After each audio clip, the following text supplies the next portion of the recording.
নারায়ণগঞ্জে Donald Trump নামের মহিষটি নিয়ে এখনও তোলপাড় চলছে কোরবানির বাজারে। হালকা গোলাপি রঙের শরীর আর বাদামি চুলের পশুটি আনন্দ দিচ্ছে দর্শনার্থীদের। দূর দূরান্ত থেকে আসছে মানুষও। গোলাম রাব্বির ক্যামেরায় হাবিবুর রহমানের প্রতিবেদনে বিস্তারিত।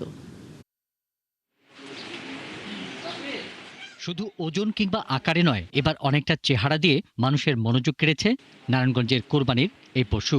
খামারে গিয়ে দেখা যায় গোলাপি আভাযুক্ত সাদা রঙের বিশাল দেহী মহিষটির সব ভঙ্গিমাই রাজকীয়।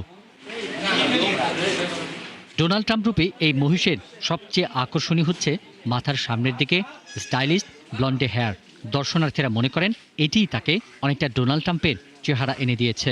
দর্শনার্থীদের কেউ কেউ মহিষটির সঙ্গে সেলফিও তুলছেন। ভাইয়া থেকে শুনছি যে এটা দেখতে নাকি পুরোই ডোনাল্ড ট্রাম্পের মতো, এই জন্য আর কি আমাদের দেখতে আসাটা। এটা তো পুরোই দেখতে ট্রাম্পের মতো, হেয়ার স্টাইল, আইস, কালার সবকিছুই তো ট্রাম্পের সাথে মিল আছে। স্টাইলটা ডোনাল্ড ট্রাম্পের মতোই দেখতে, অনেকটা চুল টুল আছে এখানে। খামারের কর্মচারীরা মজা করেই বলেন তাদের ট্রাম্প স্বভাবে একদমই শান্ত। ডোনাল্ড ট্রাম্প চুলের মতো লাগে, কিন্তু মানুষ তো গরুর মতো হইতে পারে না। মানুষের ঘর হইতে পারে, এটা হইতে পারে না। কিন্তু ডোনাল্ড ট্রাম্প যে গরম লোক, আমাদের এই যে ডোনাল্ড ট্রাম্প দেখতে পাচ্ছেন খুবই ঠান্ডা। খামারের শতাধিকারী জিয়াউদ্দিন মৃধা বলেন, শুরুতে মজা করেই মহিষটির নাম রাখা হয় ডোনাল্ড ট্রাম্প। মানুষ তো মেসি, রোনাল্ডো পশুর নাম দিয়ে থাকে, তো ওরা কি ফুটবল খেলে? ফুটবল তো খেলে না। নাম মানুষ পছন্দ করে দেয়, শখ করে দেয়, আদর করে দেয়, এইটাই।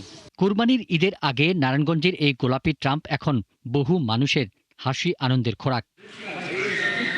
পিন্টু হাজং, ৭১।